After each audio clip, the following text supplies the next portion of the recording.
Hi everyone, thanks so much for coming along to my paper. I'm sorry I can't be there to present this paper live, but having said that, I'm really happy to answer any questions you might have asynchronously, whether it's via email or in the comments section on YouTube or whatever the conference organizers recommend. Okay, so as the title of my paper implies, today what I'm going to talk about is what we talk about when we talk about our very earliest video game memories. And this paper is based on a chapter of a book that I'm currently working on, which is on video games and psychoanalysis. So in brief, what I'm going to do in this paper is analyze video game memories as texts. So rather than analyzing video game memories as data that can help shed light on what actually happened in video game history, instead, what I'm doing in this paper is analyzing video game memories as text to be interpreted. And a key influence for me here is work on cultural memory in cinema studies, such as this book by Annette Kuhn. So in this book, what Kuhn does is she interviews people about their earliest cinema-going memories. And her interest in doing this is not so much in what people actually remember about going to the cinema when they were children, but rather how they remember their earliest cinema-going experiences. In other words, like what form do their memories take? What words do they use to describe their memories? How do they perform their memories in the act of recollecting them? And so on. And so this is her focus, and this is also where I'm coming from in this paper. And this is the archive that I'm working with. So this is a podcast called Checkpoints, which ran from 2015 to 2018. Declan Deneen, the show's creator and host, gave me permission to use material from this show in this research. Obviously, there are many video game podcasts, but I selected Checkpoints for this study because of its focus on video game memory. In that this is a podcast where in each episode of the show, and there are over 120 episodes, Deneen, the host, he interviews a different person and basically just talks about their earliest video game memories. And every interview begins with the same question. And that question is, if you can remember, what was your first experience of a video game? And this question also frames the podcast's underlying premise. And that premise is that our life narratives can be traced back to our formative video game experiences. This isn't the argument that I'm necessarily making in this paper, but it is the premise of the show. Obviously, this archive, it's a podcast, meaning that obviously people who are interviewed on the podcast are interviewed with the knowledge that they are going to be listened to by other people. And this, I argue, is precisely why the podcast is useful for analyzing video game memories as texts, for, in other words, analyzing the performative nature of video game memory. It is worth acknowledging here, though, that any public archive places limits on what you can and can't say about history and memory. Obviously, we all know this, and Checkpoints is no exception. It's actually quite a limited archive in some respects, in that, as an example, most of the show's interviewees grew up in the United Kingdom or the US. The vast majority of interviewees are cis male. The dominant age range is 30 to 39. Most people that Deneen interviews work in the video game industry as well. So yeah, a limited archive in many respects. And this is just a brief snapshot of the data. But I guess what I want to also suggest here is that it's precisely because of these limitations that Checkpoints is useful for identifying common themes in what I'd like to call the dominant construction of video game memory. So the memories contained in the Checkpoints archive are, for obvious reasons, oriented largely towards what we might call normative understandings of, for example, ideas around the life narrative, or even the focus on the family home has very heteronormative underpinnings. But my wager is that these memories are nonetheless broadly indicative of how in the dominant culture today, how we tend to narrativize and thematize video game memory and nostalgia and things like that. So it's because of its limitations that it's useful for these reasons.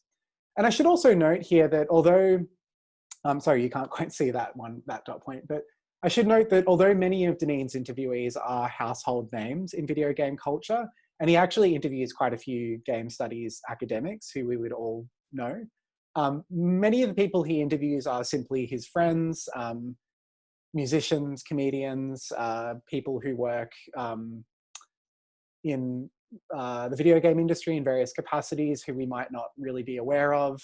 So there is an interesting mix of people in this one respect, I would say.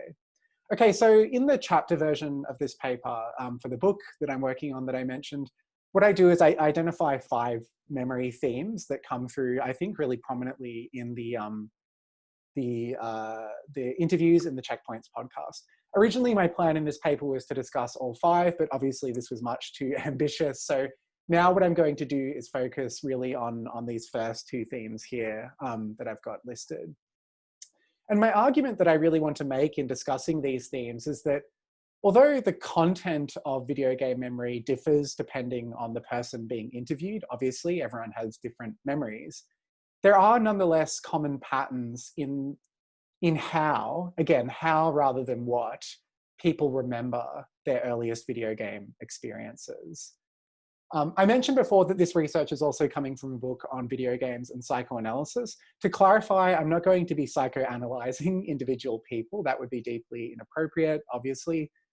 More simply, I'm just using psychoanalytic theory to explain why there are, in fact, common structures in the way people remember in the first instance.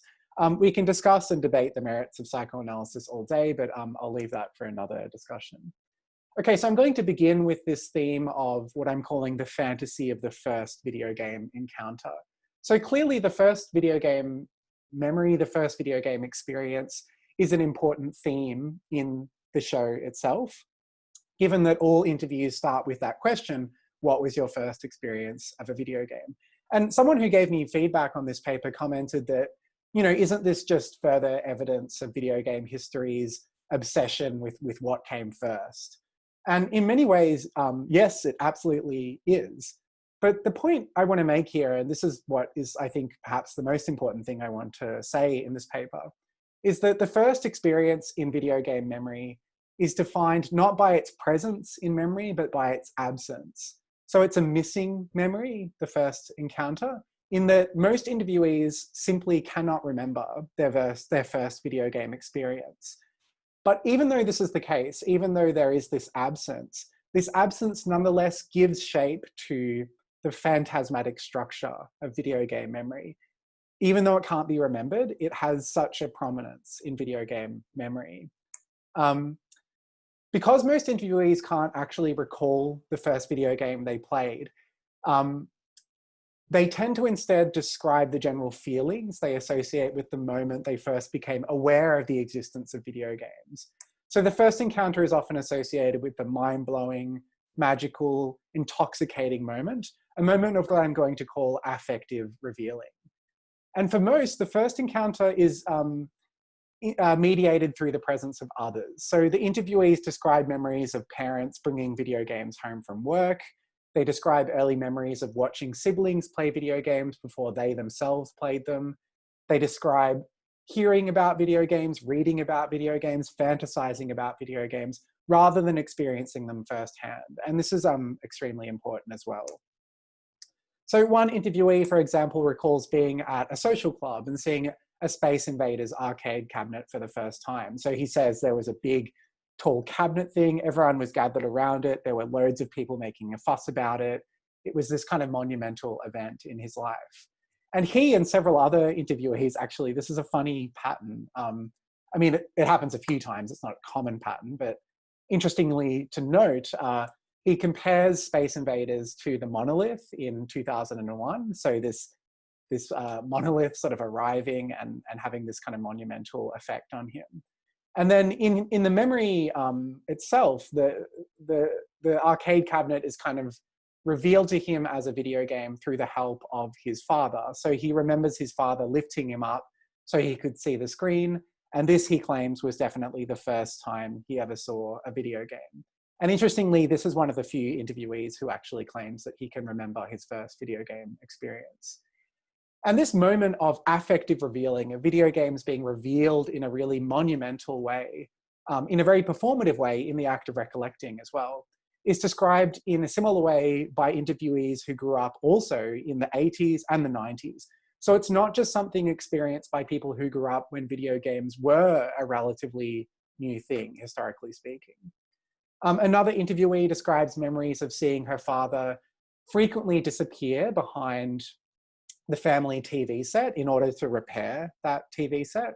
And one day, unbeknownst to her, her father connects an Atari 2600 to the TV, which at a young age she conflates with his usual repair work on the TV. And so she says, according to her recollection, my dad went back there and he did some stuff with tools, and then all of a sudden I could control things on the TV. I mean, this was literally magic to me. So again, we have this pattern of this magical moment of video games revealing themselves to the interviewees. And the important point about these memories of these mind-blowing moments is not whether they accurately capture how video games were first experienced, but rather, again, how they give shape to this phantasmatic structure of video game memory. And here there's a productive comparison, I think, to be made between early video game memories and very early cinema memories. In the foundational myth of cinema is arguably that of audiences fleeing in shock from Lumiere brothers film screenings. But as we know, the important point about these sorts of discourses is not whether they tell the truth about what actually happened in the early days of cinema. And in fact, as we would know, film historians have routinely questioned the historical accuracy of these foundational myths. Just as, I should note, there are several interviewees in the Checkpoints archive who dispute the notion that their first video game experiences were defined by singular monumental encounters. They kind of disagree with the show's fundamental premise. But truthful or not, these stories of shock or intoxication, whether it's in video games or cinema, become these recurring discursive motifs in memories of cinema and also video games. So in video game memory, the fantasy of the first encounter sets in motion what one interviewee describes as a constant quest of trying to get my hands on a video game system or trying to spend more time with video games whenever I could. So there is, in other words, a common desire to recuperate what I'm going to call here the lost enjoyment attributed to the first video game encounter. And this lost enjoyment is such a prominent thing in these interviews, ultimately because it's unobtainable. And the reason for that is the first encounter is, as I've established, it's an absence in video game memory, it's a missing memory.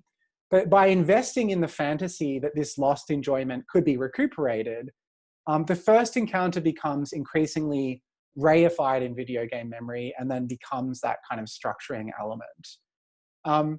So in this way, the fantasy of the first encounter can be thought of as an example of what the French psychoanalyst Jacques Lacan would call objet art. So objet art is, for Lacan, an object of lost enjoyment. It's an object that the subject can never retrieve because it's not an empirical object. It's not an object that actually exists.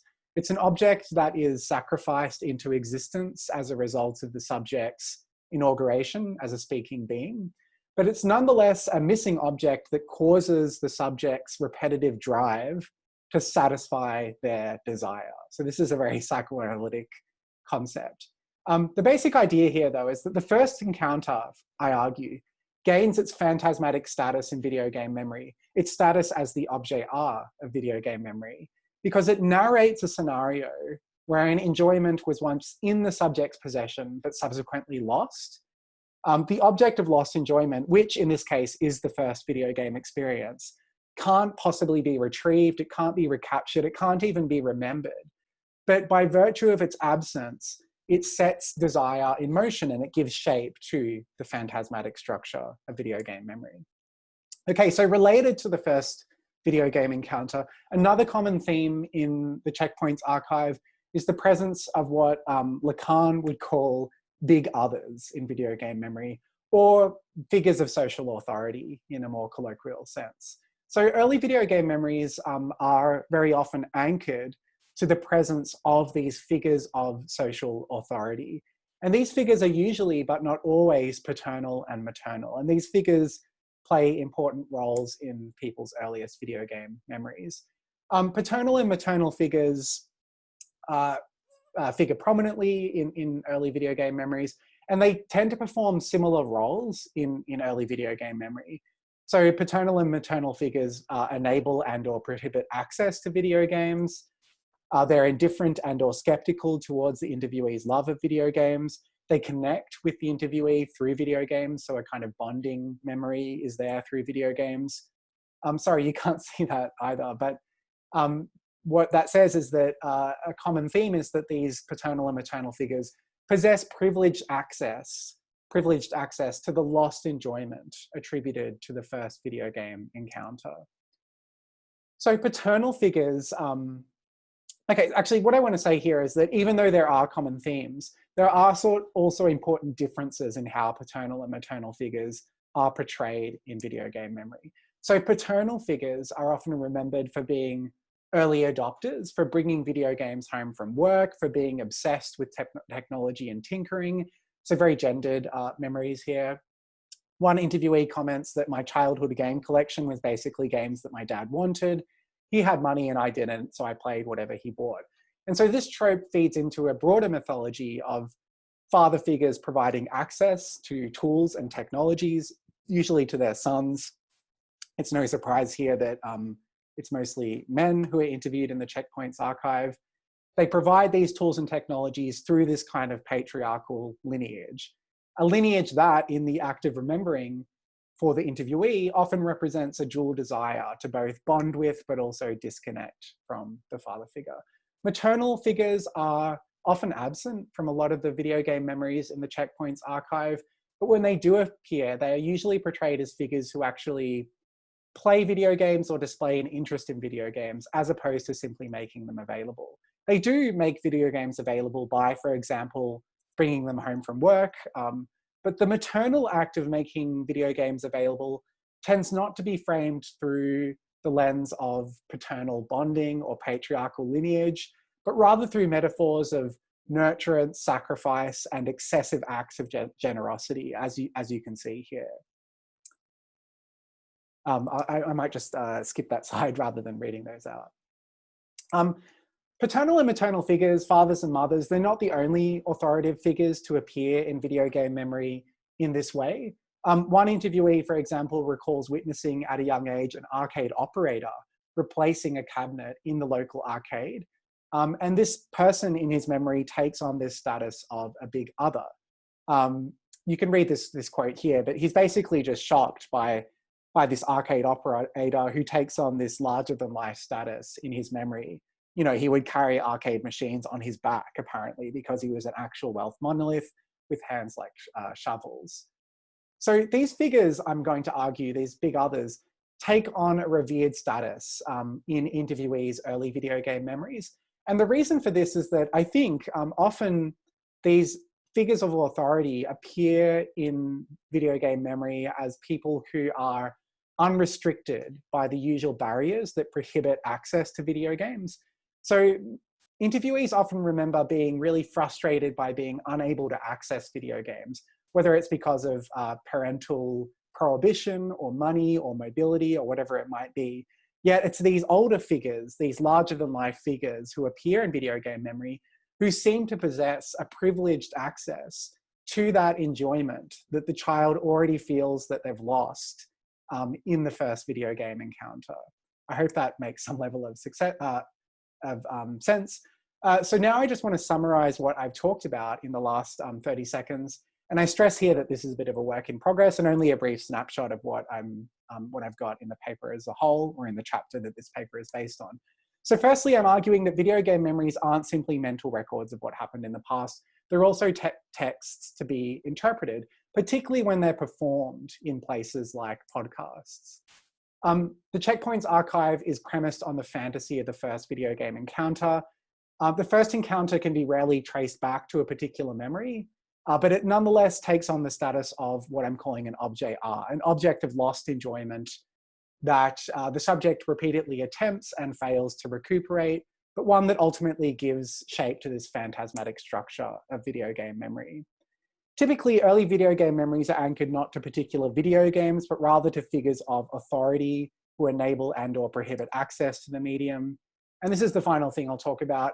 Video game memories, I'm arguing here, and sorry, you can't really see this either, should not simply be treated as data for historical research, but also as discourse, as material for interpretation. I think that's about 20 minutes. I'm going to stop there. Thank you so much for listening. And if you have any questions, please just ask me wherever the conference organizers recommend that you ask me. Thanks, everyone.